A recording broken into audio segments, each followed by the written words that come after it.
എസ്തേർ അധ്യായം 11. മൊർദെഖായിയുടെ സ്വപ്നം. മഹാനായ അഹസ്വേരൂസിന്റെ 2-ാം ഭരണവർഷം നീസാൻ മാസം 1-ാം തീയതി ജായീറിന്റെ മകൻ മൊർദെഖായി ഒരു സ്വപ്നം കണ്ടു. ജായീർ ബെഞ്ചമിൻ ഗോത്രത്തിലെ കിഷിന്റെ മകൻ ഷിമെയിയുടെ പുത്രനായിരുന്നു. സൂസാ നഗരത്തിൽ ജീവിച്ചുകൊണ്ട് രാജകൊട്ടാരത്തിൽ സേവനം ചെയ്തിരുന്ന മഹാനായ ഒരു യഹൂദനായിരുന്നു മൊർദെഖായി. ബാബിലോൺ രാജാവായ നബുക്കദ്നേസർ യൂദാ രാജാവായ യക്കോണിയായോടൊപ്പം ജെറുസലേമിൽ നിന്ന് കൊണ്ടുപോന്ന തടവുകാരിൽ ഒരുവനായിരുന്നു അവൻ. സ്വപ്നം ഇതായിരുന്നു: ഭൂമുഖത്ത് ബഹളവും സംഭ്രാന്തിയും ഇടിമുഴക്കവും ഭൂകമ്പങ്ങളും ലഹളയും. 2 ഭീകരസത്വങ്ങൾ പൊരുതാൻ ഒരുങ്ങി മുന്നോട്ടു വന്നു. അവ അതിഭയങ്കരമായി അലറിക്കൊണ്ടിരുന്നു.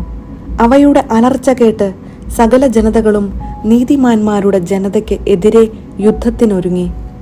ഭൂമുഖത്ത് അന്ധകാരത്തിൻ്റെയും നൈരാശ്യത്തിൻ്റെയും കഷ്ടതയുടെയും ദുരിതത്തിൻ്റെയും പീഡനത്തിൻ്റെയും മഹാകലാപത്തിൻ്റെയും ഒരു ദിവസം. നീതിമാന്മാരുടെ ജനത മുഴുവൻ കഷ്ടതയിലായി. തങ്ങളെ ഭീഷണിപ്പെടുത്തുന്ന ദുഷ്ടതകളെ അവർ ഭയപ്പെട്ടു. നശിക്കാൻ അവർ തയ്യാറായി. അപ്പോൾ അവർ ദൈവത്തെ വിളിച്ചു. അവരുടെ കരച്ചിലിൽ നിന്ന് ചെറിയ ഉറവയിൽ നിന്നെന്ന പോലെ ധാരാളം ജലമുള്ള ഒരു മഹാനദി ഉണ്ടായി. പ്രകാശം വന്നു. സൂര്യൻ ഉദിച്ചുയർന്നു. എളിയവർ ഉയർത്തപ്പെട്ടു. ഉന്നതർ നശിപ്പിക്കപ്പെട്ടു. ദൈവം ചെയ്യാൻ ഉറച്ചിരിക്കുന്നതെന്തെന്ന് മൊർദെഖായി ഈ സ്വപ്നത്തിൽ കണ്ടു. ഉണർന്നപ്പോൾ അത് അവൻ്റെ മനസ്സിൽ തങ്ങി നിന്നു. അത് എല്ലാ വിശദാംശങ്ങളോടും കൂടെ ഗ്രഹിക്കാൻ അവൻ ദിവസം മുഴുവൻ ശ്രമിച്ചു. എസ്തേർ അധ്യായം 12. രാജാവിനെതിരെ ഗൂഢാലോചന. കൊട്ടാരത്തിന്റെ അങ്കണത്തിൽ കാവൽ നിന്നിരുന്ന ഗബാഥ, താറ എന്ന ഷണ്ഡന്മാരോടൊപ്പം മൊർദെഖായി അങ്കണത്തിൽ വിശ്രമിക്കുകയായിരുന്നു. അവൻ അവരുടെ സംഭാഷണം കേൾക്കാനിടയായി. അവരുടെ ഉദ്ദേശ്യം ആരാഞ്ഞറിഞ്ഞു. അവർ അഹസ്വേരൂസ് രാജാവിനെ വധിക്കാൻ ഒരുങ്ങുകയാണെന്ന് മനസ്സിലാക്കി. അവരെപ്പറ്റി അവൻ രാജാവിനെ അറിയിച്ചു. രാജാവ് ആ 2 ഷണ്ഡന്മാരെ വിചാരണ ചെയ്തു. കുറ്റം സമ്മതിച്ച അവരെ വധശിക്ഷയ്ക്ക് ഏൽപ്പിച്ചു. രാജാവ് ഈ സംഭവങ്ങളുടെ ഒരു രേഖ ഉണ്ടാക്കി സൂക്ഷിച്ചു. മൊർദെഖായി അവയുടെ ഒരു വിവരണവും തയ്യാറാക്കി. രാജാവ് മൊർദെഖായിയോട് കൊട്ടാരത്തിൽ സേവനം ചെയ്യാൻ കൽപ്പിക്കുകയും ഇക്കാര്യങ്ങൾക്ക് അവന് സമ്മാനം കൊടുക്കുകയും ചെയ്തു. എന്നാൽ ബുഗേയനായ ഹമ്മേദാഥായുടെ മകൻ ഹാമാനോട് രാജാവിന് വലിയ മതിപ്പായിരുന്നു. അവനാകട്ടെ രാജാവിൻ്റെ ആ 2 ഷണ്ഡന്മാരെ പ്രതി മൊർദെഖായിയെയും അവൻ്റെ ആളുകളെയും ഉപദ്രവിക്കാൻ തക്കം പാർത്തിരുന്നു. എസ്തേർ അധ്യായം 1. അഹസ്വേരൂസിന്റെ വിരുന്ന്. ഇന്ത്യ മുതൽ എത്യോപ്യ വരെയുള്ള 127 പ്രവിശ്യകൾ ഭരിച്ചിരുന്ന അഹസ്വേരൂസ് രാജാവ് തലസ്ഥാനമായ സൂസായിലെ സിംഹാസനത്തിൽ വാഴുമ്പോൾ തൻ്റെ 3-ാം ഭരണവർഷം തൻ്റെ സകല പ്രഭുക്കന്മാർക്കും സേവകന്മാർക്കും പേർഷ്യയിലെയും മേദിയായിലെയും സേനാധിപന്മാർക്കും പ്രവിശ്യകളിലെ പ്രഭുക്കന്മാർക്കും നാടുവാഴികൾക്കും ഒരു വിരുന്നു നൽകി. 180 ദിവസം അവൻ തൻ്റെ രാജകീയ മഹത്വത്തിൻ്റെ സമൃദ്ധിയും തൻ്റെ പ്രതാപ ഐശ്വര്യങ്ങളുടെ ആഡംബര പൂർണ്ണതയും അവരുടെ മുൻപിൽ പ്രദർശിപ്പിച്ചു. അത് കഴിഞ്ഞ് തലസ്ഥാനമായ സൂസായിൽ ഉണ്ടായിരുന്ന വലിയവരും ചെറിയവരുമായ സകലർക്കും കൊട്ടാരത്തിലെ ഉദ്യാനാങ്കണത്തിൽ വച്ച് 7 ദിവസം നീണ്ടുനിന്ന വിരുന്നു നൽകി. അവിടെ മാർബിൾ സ്തംഭങ്ങളിലുള്ള വെള്ളി വളയങ്ങളിൽ ചെമന്ന നേർത്ത ചണനൂലുകൾ കോർത്ത് പരുത്തി തുണി കൊണ്ടുള്ള വെളുപ്പും നീലയുമായ യവനികകൾ തൂക്കിയിട്ടിരുന്നു. അമൃതശില, വെണ്ണക്കല്ല്, മുത്തുച്ചിപ്പി, രത്നക്കല്ലുകൾ ഇവ പടുത്ത് വർണ്ണശബളമാക്കിയ തളത്തിൽ പൊന്നുകൊണ്ടും വെള്ളികൊണ്ടും നിർമ്മിച്ച തൽപ്പങ്ങളും ഉണ്ടായിരുന്നു. വിവിധ തരം പൊൻചഷകങ്ങളിലാണ് പാനീയങ്ങൾ പകർന്നിരുന്നത്. രാജകീയ വീഞ്ഞും രാജാവിൻ്റെ ഔദാര്യമനുസരിച്ച് നിർലോഭം വിളമ്പി. കുടിക്കുന്നത് നിയമാനുസൃതമായിരുന്നു. എന്നാൽ കുടിക്കാൻ ആരെയും നിർബന്ധിച്ചില്ല. ഓരോരുത്തരുടെയും ഇഷ്ടം നോക്കണമെന്ന് സേവകന്മാർക്ക് രാജാവ് കൽപ്പന കൊടുത്തിരുന്നു.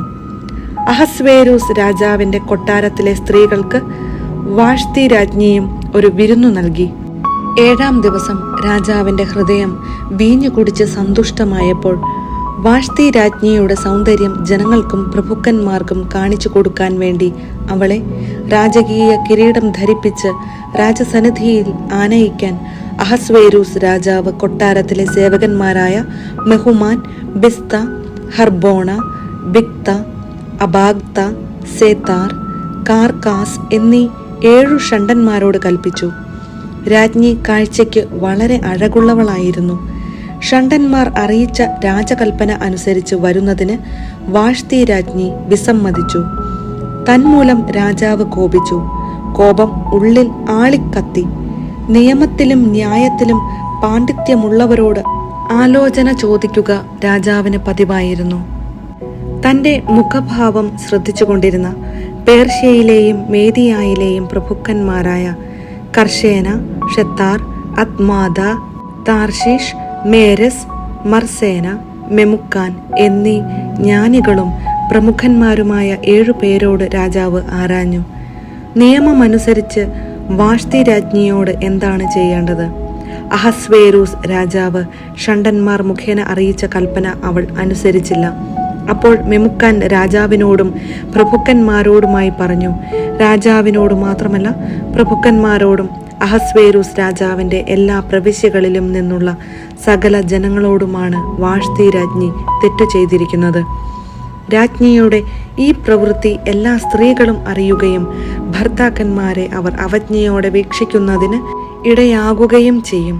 അവർ പറയും, തന്റെ മുൻപിൽ വരാൻ അഹസ്വേരൂസ് രാജാവ് വാഷ്തി രാജ്ഞിയോട് ആജ്ഞാപിച്ചു.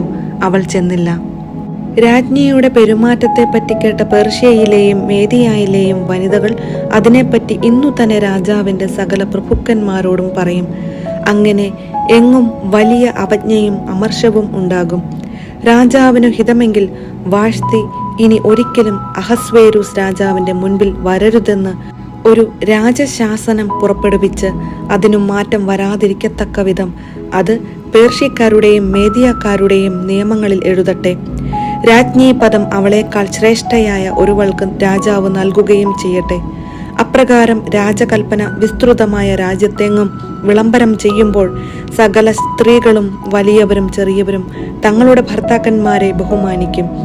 ഈ ഉപദേശം രാജാവിനും പ്രഭുക്കന്മാർക്കും ഇഷ്ടപ്പെട്ടു. മെമുക്കാൻ നിർദ്ദേശിച്ചതുപോലെ രാജാവ് ചെയ്തു. പുരുഷന്മാർ വീടുകളിൽ നാഥന്മാരായിരിക്കണമെന്ന് രാജാവ് തന്റെ സകല പ്രവിശ്യകളിലേക്കും എഴുത്തുകൾ അയച്ചു. ഓരോ പ്രവിശ്യയ്ക്കും അതിൻ്റെ ലിപിയിലും ഓരോ ജനതയ്ക്കും അതിൻ്റെ ഭാഷയിലും ആണ് എഴുതിയത്.